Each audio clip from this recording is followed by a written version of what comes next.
like where they filmed Mad Max. This is the Thunderdome. She's been on Thunderdome. And all these rockers come out, all you nice people. Thanks so much for coming, guys.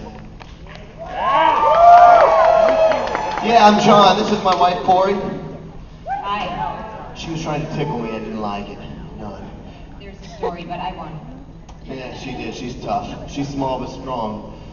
This is Jenny. Hello. This is Seth. Feed. All right, guys, over here, this is Stephanie. Guys, who's got the first question? Right here, Mr. Rockstar down in the front row. Go ahead. Ask him to the mic, please. How did you feel when you first started Skillet? Young. Skillet was a side project actually of other bands. The church that I went to, we had a bunch of, several different Christian bands in the church. And my pastor said, "Hey, John, why don't you start a side project with this other guy and this other, drummer and so." And he said, it'd be like cooking, taking all these different ingredients out of all these different bands and throwing it in a big skillet. Thank you very much. That's how Skillet started. So yeah, okay, whatever. So, I didn't know Skillet was going to be very serious or last very long. Otherwise, I would have put more thought into that name. But here we are. You're awesome! Thanks so much. You are too. Next question, guys. What are the requirements to becoming a peanut? There are no requirements. You have to be the peanut. So a lot of people are like, "What in the world is going on right now?" There's an inside joke. Basically, on our podcast, we do these bizarre things. So anyway, here's how the peanut story started. It was just basically, when you're really tired at like 2 or 3 in the morning, and everything's funny, and then the next day you laugh about it, and then you really find out it actually wasn't funny. You were just delirious. And so we were beginning to record our record actually, and I remember that we were working on Hero, and it was really late. We were looking for food, and the only food I could find, there was this bag of what are they called? Yeah, it wasn't the peanut, it was like Chex or Trail Mix. And this is a generic one, probably got at Walmart or something, and it was called the Peanut Medley. And I thought it was a really funny name, so I was like, "I am a peanut, I am a almond." And so we started making these musicals out of it, and that's where I Am a Peanut came from. But it was hilarious at like 3 in the morning. See what happens? Next question, guys. I am a peanut!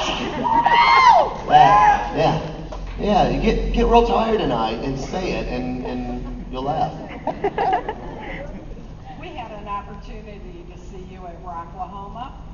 What was it like, or were there any challenges with the likes of Papa Roach, Stained, or what were positive things you took out of that encounter? Yeah, that was great. We do so many different kinds of shows that I just love playing concerts, and I like playing for all kinds of different people. And that's the really exciting thing for Skillet, is getting an opportunity to play in front of people who've never heard of Skillet before, or heard us on the radio but never gotten to see us. So I love doing those kind of events. I also get really excited because it's a chance to be a light, maybe in a dark place, and that's what all those new believers were called to be. Yeah, that's what it is. People know.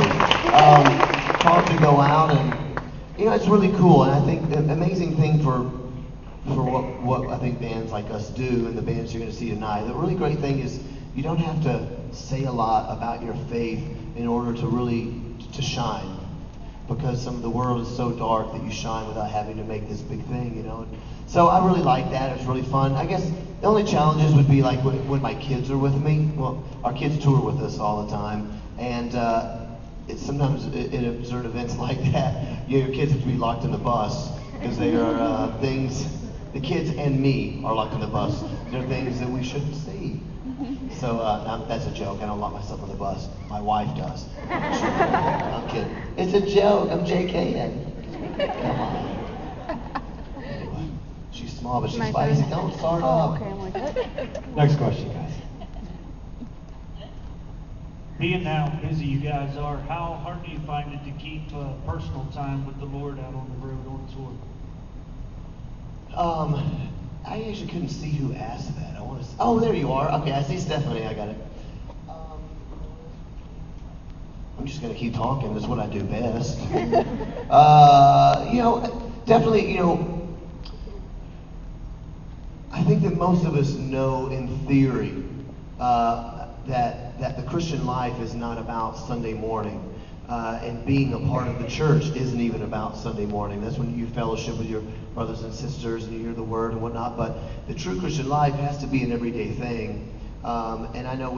know that in theory, but it really, you learn it in practice when you do a job like this, because you never are in church. So I think a lot of Christians they depend on Sunday morning service to kind of get them through the week and to be their time alone with God. And you get on the road and you don't have that, and your life will fall apart. And you'll eventually just realize you don't have a relationship with God, really. So, I think when you get on the road, you just have to have this there's got to be a personal discipline in your life and a hunger for that. Truthfully, most people that want to do this kind of lifestyle and be called to be in a band, this would definitely for my band, I would assume for most other Christian acts, that comes out of a desire to do the will of God, which means usually you have a relationship with God. So I guess what I'm saying is that has to be something that you have to do on your own for sure. We talk about things on the road. We have worship time sometimes to go on the road, and we may listen to a teaching or go through a book, whatever that may be. But you definitely have to do it on your own, or you'll become someone that you don't want to be.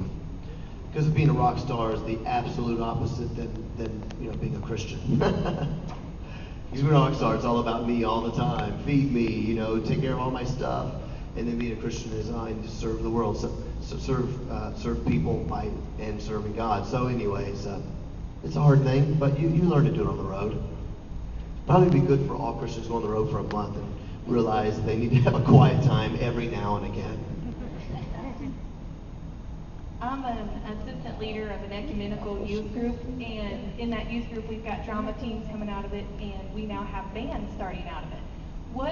I've got a couple of the kids in the band here right now, so what would be your best advice to kids who are just trying to get started doing the band thing, reaching to others for God? Awesome. I feel very passionate about this answer. I don't know if it's good or not. Yeah.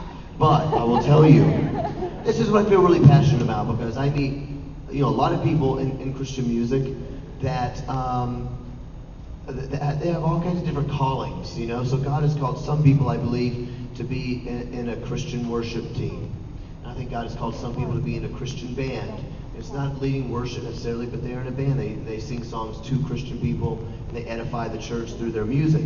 That would be like Casting Crowns or somebody like that, and that's something that God has called them to do. And then there's other groups like Switchfoot that I don't want to speak for them, but when I look at Switchfoot, I think that's a band that's kind of called to do mainstream music, but to live their faith and shine, through their lives and through their lyrics and things like that. So I think that a lot of young people here, a lot of these band young people, I think you got to know who you want to be. You got to pray and find out what God wants you to do. And the reason I say that is that sometimes I meet worship bands that I think really just want to be rock stars. They really don't want to be in a worship band. They still want to be on the stage, and it's all about me all the time. That doesn't make for a great worship leader. That was supposed to be kind of funny, a little sarcastic. You felt the sarcasm? I felt it. That doesn't make for a good worship leader. Every once in a while, I see a great, amazing worship band just want to be rock stars, and they're not good at it, and they just need to be a great worship band, And then I see a lot of people that say, I just want to be I want to be a band full of Christians, to be a light, and then they go. And then they end up overdosing on drugs and sex, and they basically don't live the Christian life at all because they've got suckered into rock stardom. So my advice is know what you feel called to do from the Lord, know who you are in God, and have somebody that you can talk to, your pastor, your youth leader, whatever that is, that will help you keep accountable to the goals that and the vision that God has called you to do, so you don't become an idiot. And we have that too. Just so you know, I'm not an idiot. Accountability, we have accountability. Accountability is what I'm talking about. Not idiots. Yeah, we have idiots too.